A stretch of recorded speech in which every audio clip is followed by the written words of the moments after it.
Good morning. ચલો કે આજના વિડીયો લેક્ચરની અંદર આપણે કિર્ચોફના પ્રથમ નિયમ ઉપર ચર્ચા કરીએ છીએ. પણ એ નિયમને સમજતા પહેલાં આપણે ત્રણ શબ્દોને પહેલાં સમજી લઈએ, જેમાં પહેલો જે શબ્દ છે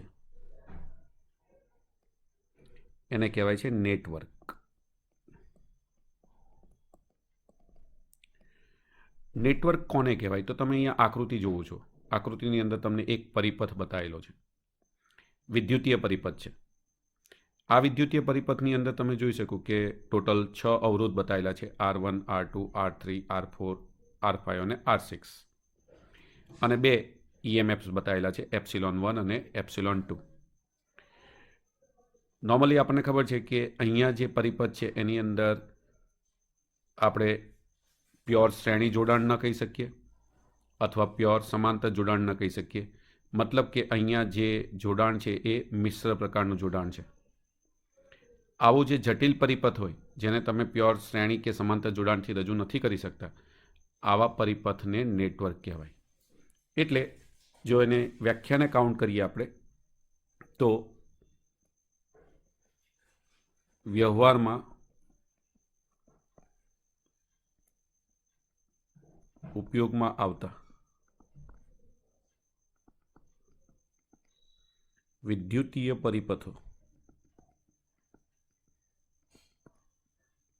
પરિપથોમાં અવરોધો,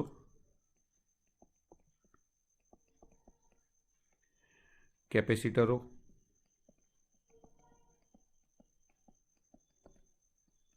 ઇન્ડક્ટરો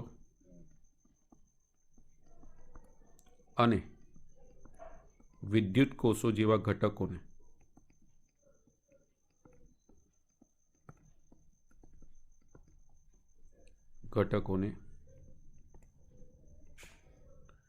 જટિલ રીતે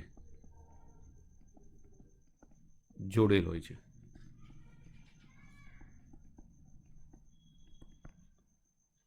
આવા મિશ્ર જોડાણ ધરાવતા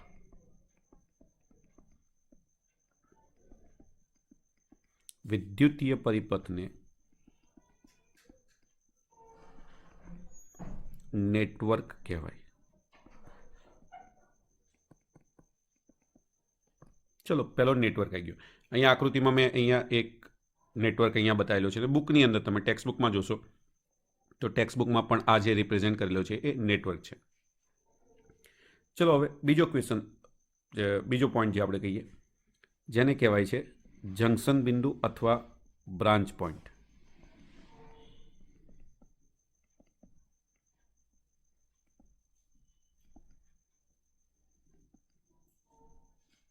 બ્રાન્ચ પોઈન્ટ.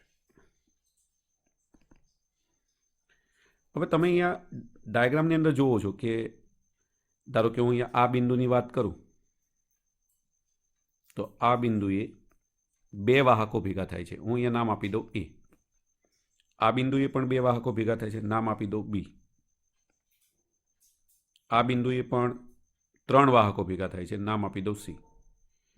આ બિંદુએ 3 વાહકો ભેગા થાય, નામ આપી દઉં D. અહીંયા પણ 3 વાહકો છે, નામ આપી દઉં E. 2 વાહકો ભેગા થયા, નામ આપું F. અહીંયા 3 વાહકો ભેગા થયા, નામ આપું G. અને અહીંયા 2 વાહકો ભેગા થયા, નામ આપું H. તો તમે આકૃતિમાં જુઓ છો કે જે E બિંદુ છે, D બિંદુ છે, C બિંદુ છે અને G બિંદુ છે. આ 4 એવા બિંદુ છે કે જે બિંદુ પર 2 કરતાં વધારે વાહકો ભેગા થાય છે. આ જે બિંદુ છે આને જ જંકશન પોઈન્ટ કહેવાય.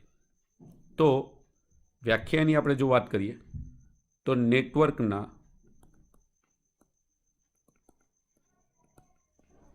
જે બિંદુ આગળ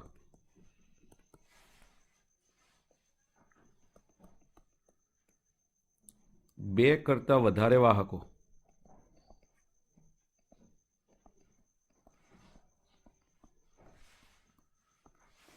ભેગા થતા હોય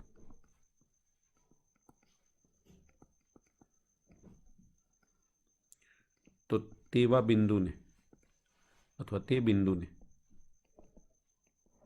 જંક્શન પોઈન્ટ કહેવાય.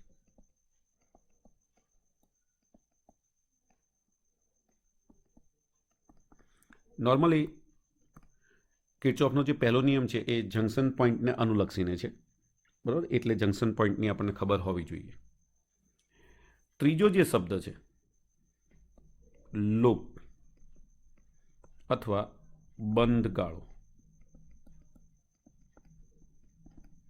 ફરીથી આપણે ડાયાગ્રામમાં અહીંયા જઈએ તો તમે જુઓ છો કે હું ધારો કે કોઈ એક બિંદુથી સ્ટાર્ટ કરું અને તે જ બિંદુ ઉપર પાછો આવું તો આપણે જાણીએ છીએ કે સર એને બંધ ગાળો કહેવાય. ફોર એક્ઝામ્પલ, હું એફથી ગતિની શરૂઆત કરીને એફ પર આ રસ્તે પાછો આવું તો આ જે બંધ ગાળો આવ્યો પહેલો, જેમાં નામ આપણને શું કહી શકીએ? F G D E F બંધ ગાળો થયો, કેમ કે તમે એફથી શરૂ કરીને ક્યાં આવ્યા? એફ ઉપર પાછા આવ્યા. એવું જ તમે અહીંયા બીજો એક નાનો બંધ ગાળો રચ્યો તો અહીંયા તમે જોઈ શકો, તમે જીથી સ્ટાર્ટ કરીને જી ઉપર પાછા આવ્યા. GHCD G, જો આવો આપણે ગાળો બંધ ગાળો લઈએ તો અહીંયા આપણે આખા રસ્તા ઉપર પાછા જે બિંદુએ હતા તે બિંદુએ પાછા આવી ગયા, તો આને બંધ ગાળો કહેવાય. ત્રીજો બંધ ગાળો તમે અહીંયા વિચારી શકો, તમે ઈથી સ્ટાર્ટ કરીને ઈ ઉપર પાછા જાઓ તો આ ત્રીજો બંધ ગાળો થઈ ગયો. તો આનો મતલબ છે આવા તમે ઘણા બધા બંધ ગાળા વિચારી શકો. તો લૂપ એટલે નેટવર્કમાં બનતા બંધ પરિપથને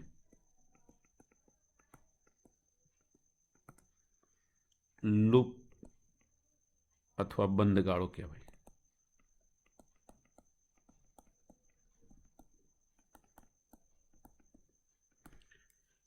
કિર્ચોફનો બીજો નિયમ એ બંધ ગાળાને રિલેટેડ છે, માટે આપણને એ શબ્દ ખબર હોવો જોઈએ. તો ક્લિયર છે કે આપણે પહેલાં તો ત્રણ શબ્દોને સમજી લેવાના છે કે નેટવર્ક કોને કહેવાય, જંક્શન બિંદુ કોને કહેવાય અને લૂપ કોને કહેવાય. ચલો હવે આપણે વાત કરીએ કિર્ચોફના પ્રથમ નિયમની.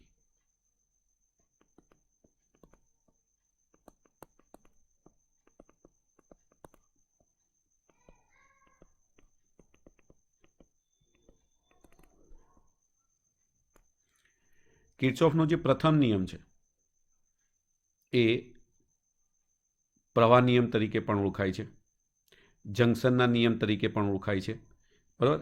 જેમ કે અહીંયા બુકની અંદર તમે જુઓ તો એને એ લોકોએ જંક્શનનો નિયમ કીધેલો છે, બરાબર? તો એને તમે જંક્શનના નિયમ તરીકે રજૂ કરી શકો છો. તો અહીંયા આપણે જોઈએ છીએ ખાસ નામ અહીંયા જંક્શનનો નિયમ આપેલો છે, એને પ્રવાહ નિયમ પણ કહેવાય છે.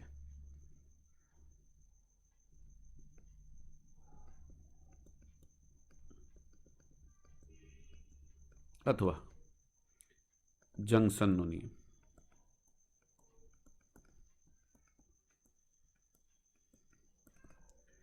ચલો જંક્શનનો નિયમ છે એટલે પહેલાં આપણે એ કામ કરીએ કે આપણે એક જંક્શન બિંદુને ધારી લઈએ. ધારો કે આપણી પાસે એક જંક્શન બિંદુ છે, અહીંયા અલગ અલગ આપણને કહે જંક્શન બિંદુ છે એટલે ત્યાં બે કરતાં વધારે વાહકો ભેગા થતા હોય તો આપણે અહીંયા આશરે માની લઈએ કે ધારો કે અહીંયા 5 વાહકો ભેગા થાય છે.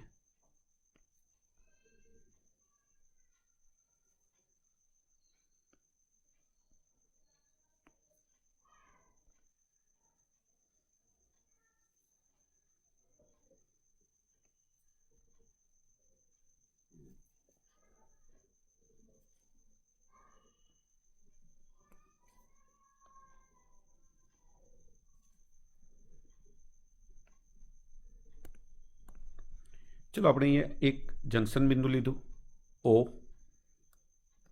જંક્શન બિંદુ પાસે 5 વાહકો ભેગા થાય છે. હવે આ વાહકોની અંદર આપણે યાદચ્છિક રીતે પ્રવાહને રિપ્રેઝેન્ટ કરી દઈએ. હા, દિશાઓ પણ તમારે જે ઈચ્છા થાય એ પ્રમાણે તમે લઈ શકો છો. તો અહીંયા હું ધારો કે આની અંદર જતો પ્રવાહ I1 લઉં છું, જે આપણે જોયો અંદર તરફની દિશામાં બતાવ્યો. આમાંથી પસાર થતો પ્રવાહ હું I2 લઉં, જે તમે બહાર તરફ લીધો. આમાંથી પસાર થતો પ્રવાહ આપણે I3 લીધો, જે અંદર તરફ જાય છે. આમાંથી પસાર થતો પ્રવાહ હું I4 લઉં, બહાર તરફ જાય છે. આમાંથી પસાર થતો પ્રવાહ હું I5 લઉં, બહાર તરફ બતાવ્યો. તો મેં આ રીતે યાદચ્છિક પ્રવાહને રિપ્રેઝેન્ટ કરી દીધા. આપણે જાણીએ છીએ કે સર આ જે પ્રવાહ છે એ પ્રવાહ કોના કારણે હશે? તો પ્રવાહ રચાવા પાછળનું જો કોઈ મેજર કારણ હોય તો એની પાછળના વિદ્યુતભારો છે. માની લો કે I1 પ્રવાહ Q1 વિદ્યુતભારને કારણે રચાય છે, I2 પ્રવાહ Q2 વિદ્યુતભારને કારણે રચાય છે, I3 પ્રવાહ Q3 વિદ્યુતભારને કારણે રચાય છે, I4 પ્રવાહ Q4 વિદ્યુતભારને કારણે રચાય છે અને I5 પ્રવાહ Q5 વિદ્યુતભારને કારણે રચાય છે. ક્લિયર છે કે ટી સમયમાં આટલા વિદ્યુતભારો એમાંથી પસાર થયા હશે અને રિલેટેડ પ્રવાહોને રિપ્રેઝેન્ટ કર્યા હશે. હવે આપણે બધા જાણીએ છીએ કે જો અહીંયા મારે સિમ્પલ રિપ્રેઝેન્ટ આને કરવું હોય તો આપણે જાણીએ છીએ કે સર અહીં I1 બરાબર Q1/T લખી શકાય. તો આના પરથી આપણને Q1 બરાબર I1T મળે. I2 બરાબર Q2/T લખી શકાય. એના પરથી આપણને Q2 બરાબર I2T મળે. એ રીતે હું રિલેટેડ બધા માટે જો કાઉન્ટ કરું અહીંયા તો જેટલા આપણે પ્રવાહો દર્શાવે છે એની સામે રિલેટેડ વિદ્યુતભારના જથ્થા આપણને અહીંયા આ રીતે મળી જાય.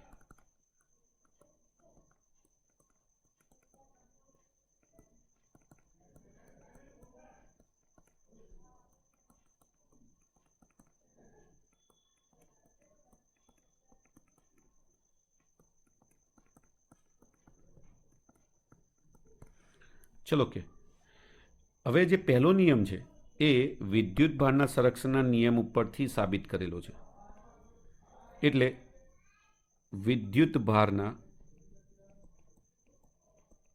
સંરક્ષણના નિયમ પરથી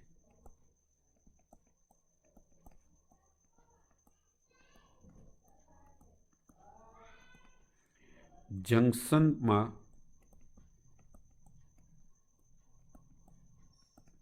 દાખલ થતો વિદ્યુતભાર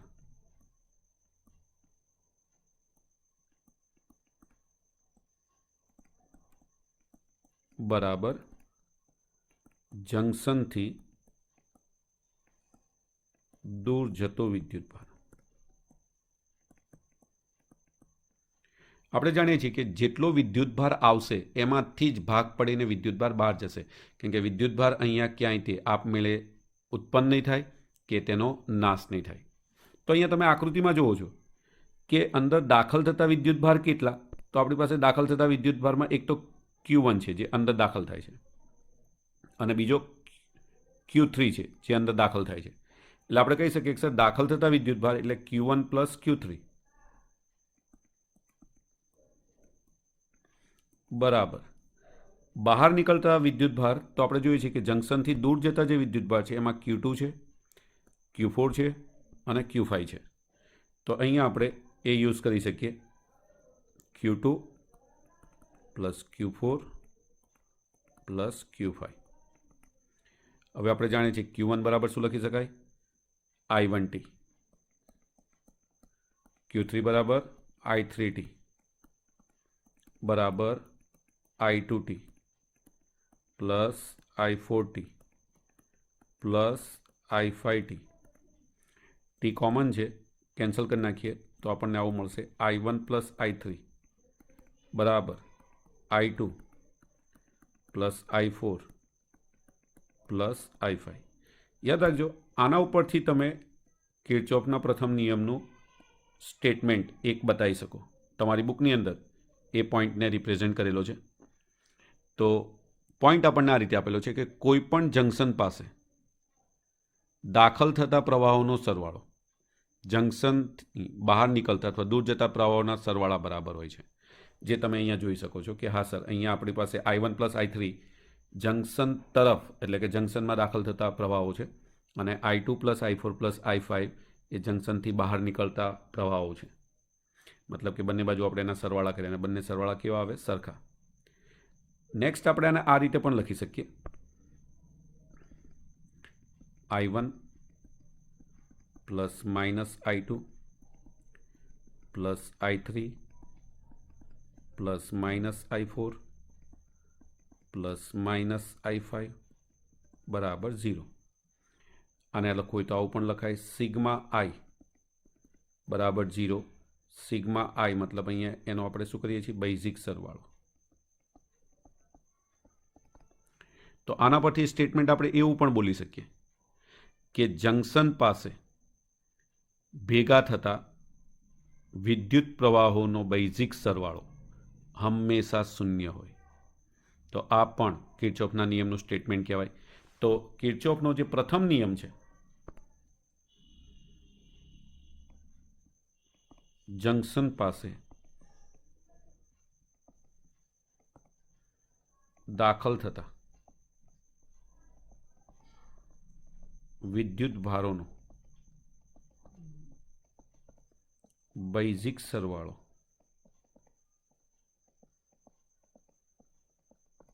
હંમેશા શૂન્ય હોય. ચલો, આ થઈ ગયો પહેલો નિયમ. બીજો આમાંથી એક શોર્ટ ક્વેશ્ચન હોય છે કે પહેલો નિયમ શેના આધારે સાબિત કરેલો છે, તો વિદ્યુતભારના સંરક્ષણના નિયમને આધારે. ચલો, ક્લિયર. તો એકચ્યુઅલી એ વિદ્યુતભારના સંરક્ષણના નિયમની જ રજૂઆત કહી શકાય. અને મોટા ભાગે આપણે અહીંયા સ્થાયી પ્રવાહો માટે, બરાબર, કોઈપણ જંકશન કે શાખા માટે આપણે આ જે નિયમ છે એ નિયમને એપ્લાય કરી શકીએ છીએ. તો આ થઈ ગયો કિર્ચોફનો પ્રથમ નિયમ. બુકમાં એ લોકો એને પ્રૂવ એટલો કરેલો નથી, બહુ શોર્ટમાં આપણને ત્યાં આપી દીધો છે. પણ જો આપણને પ્રૂવ કરવાનો, સાબિત કરવાનો પૂછાય તો મેં અહીંયા જે પ્રમાણે બતાવ્યું છે એ પ્રમાણે તમે એને સાબિત કરી શકો છો. ચલો, ક્લિયર. તો આ પ્રમાણે તમારે નોટની અંદર એને રાઇટઅપમાં લઈ લેવાનું. Thank you.